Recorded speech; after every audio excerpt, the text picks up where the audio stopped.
Hello friends, and welcome back to Random Hearts. Today we're in the kitchen and we are going to be making a dish that's been in my family for many years. My mother used to make this recipe years ago when I was a kid and we lived on a farm.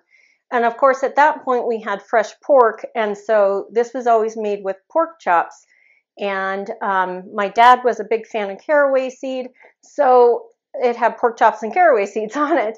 But today we're going to be making my version of this recipe.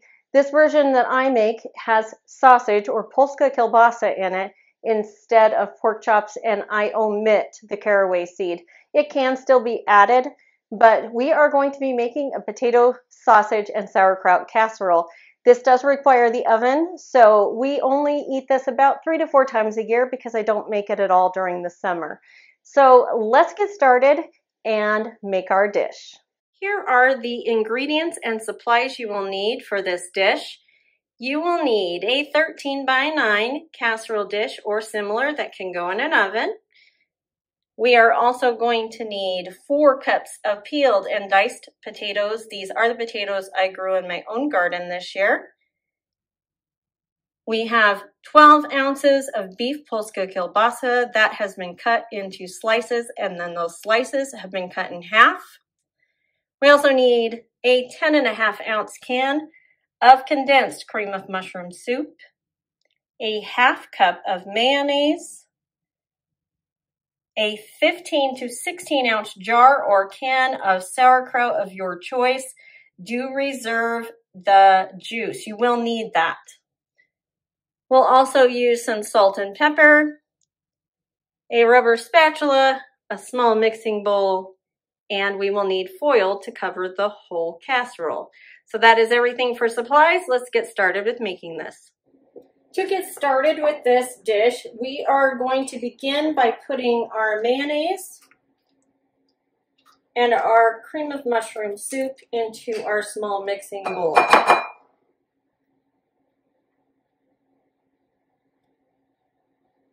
This does come together fairly quickly, but it does take a little bit of time to cook in the oven, so be prepared for that.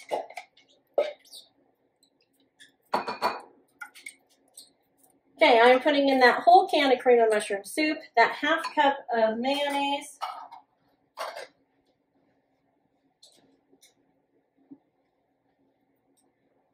now I want to add a little bit of the juice from this sauerkraut, so I'm going to use a spoon here and kind of pull some of that juice out.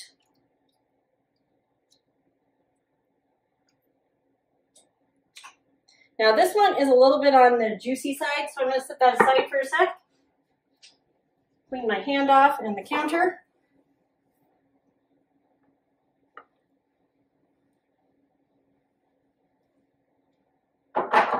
And we're just going to mix that together very gently. We're looking for a creamy consistency, not too thin and not too thick. So that's looking pretty good right there. I might add just a little more of the sauerkraut juice.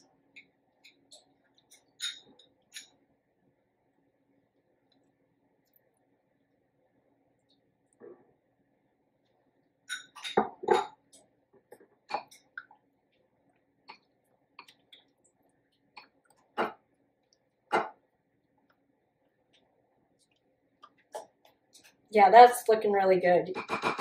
I want it to be kind of on the thinner side, but not too thin. Almost the consistency of pudding right before it sets. Okay, and then I'm going to put in some salt and pepper. I don't need a ton of salt in this, but I do like a little extra pepper. I want to put maybe about 1/4 teaspoon, maybe, of salt, and 1/4 teaspoon of pepper. And I'm just mixing that together. And I'm going to take my potatoes and put them directly into my casserole dish. I have not done anything to this casserole dish. There's nothing on it. I'm going to go ahead and pour this over the top. You could mix this in the bowl with the potatoes, but this is just about as easy. And if I weren't doing a YouTube video, I probably wouldn't even have bothered with the bowl. I would have just cut these straight into the pan. So I'm just going to get this sauce into this dish, into the 13 by 9 dish. Then I'm going to gently scoop this and stir this all together.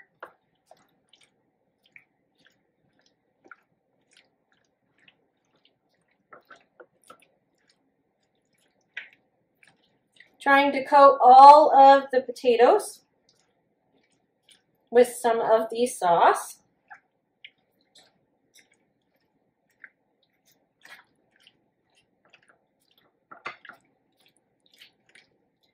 And trying not to make a mess at the same time. So now I have turned my oven on. It is at 375. You might be hearing that in the background. It is heating right now.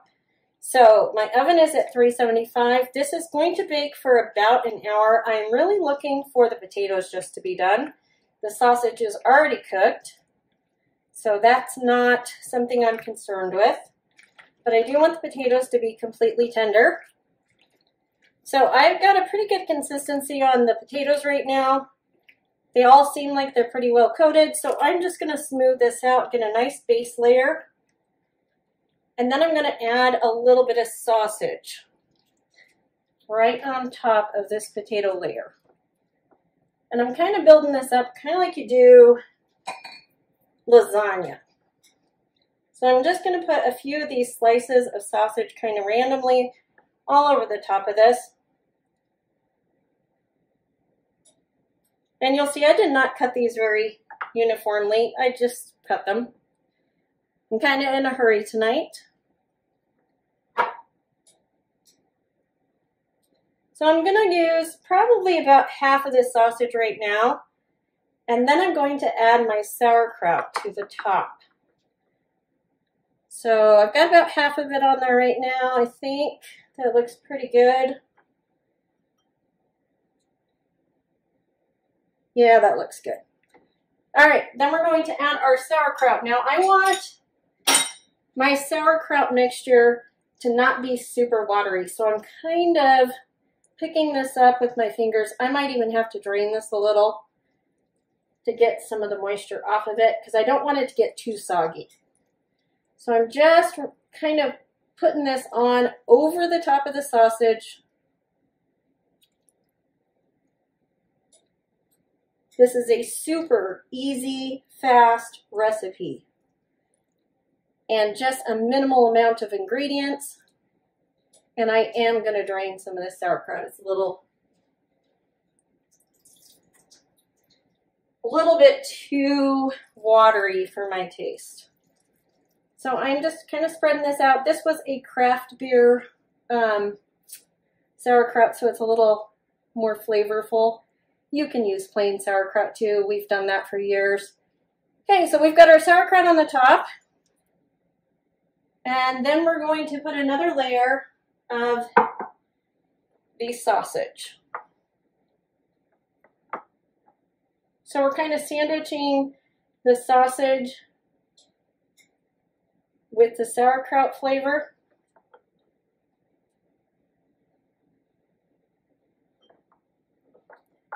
And I'll just keep doing that until we have it all on here.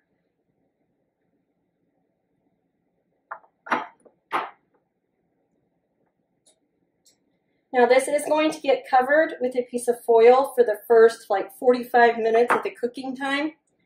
And then the last 15, we will take the foil off so that these sausages can brown up. Like I said, they're already cooked. And that will do it. I might put a little bit of salt or pepper. Actually, I'm not going to do anything. I think that's it. Let's do that. Well, my oven just told me it is ready, so let's get this going. I'm going to put this on a center rack. I think that will work. We have foiled it up. It is completely sealed, and that will cook for approximately 45 minutes. I'm going to check it after 40. So in the meantime, while that casserole is in the oven cooking, I am going to take some of my homegrown carrots and I am going to slice them up into coins. I have already cleaned these. I do want to be careful with trying to be consistent here because I'm going to be cooking these in a pan. I'm going to pan fry them with a little bit of butter and some salt and pepper.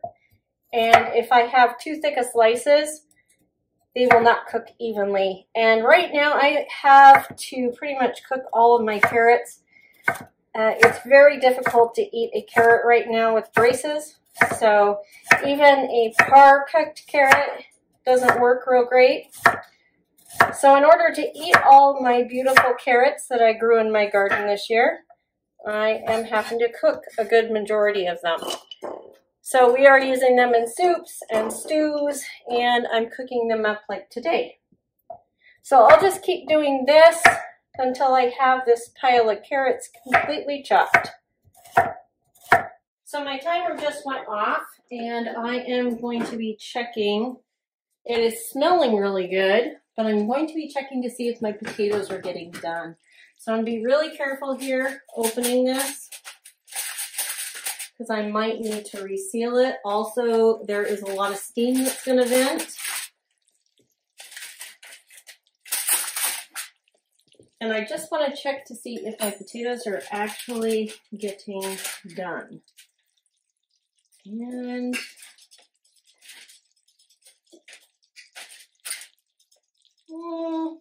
I think I want to let this go a little bit longer. I've got a few potatoes that are not quite there yet. So we're going to seal this back up.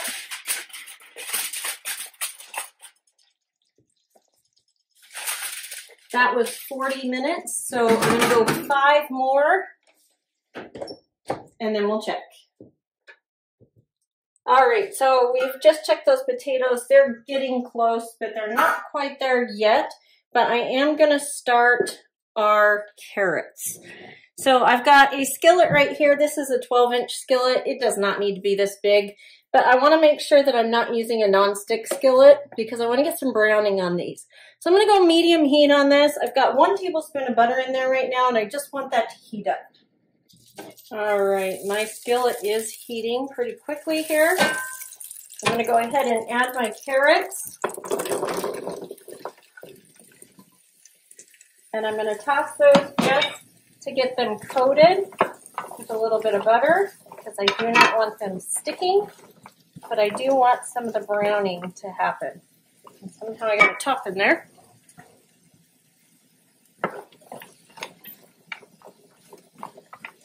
This is a pretty good amount of carrots for us, and I'm just lining the bottom of this pan with a thin layer, and then I'm just going to let that cook.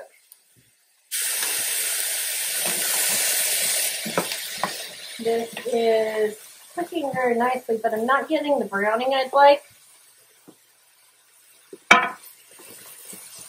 So I'm just going to let those sit. I just took off the foil on the casserole, so we are getting close. We have about 15 minutes for that sausage to brown. All right, this is what I'm looking for. A little bit of browning on these. You can see a few of them have a little bit of a almost charred effect. I'm just bringing out the sugars that are naturally in the carrot and letting those caramelize a little. And it just smells amazing. So I'm going to go ahead and put a little bit of salt in here now. I didn't want to add it ahead of time because I didn't want to draw out any moisture. But we're going to add a little bit of salt, a tiny bit of pepper,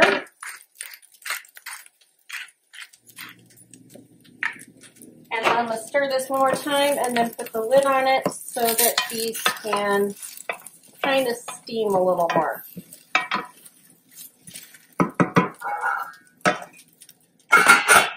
I might actually turn that down a bit too.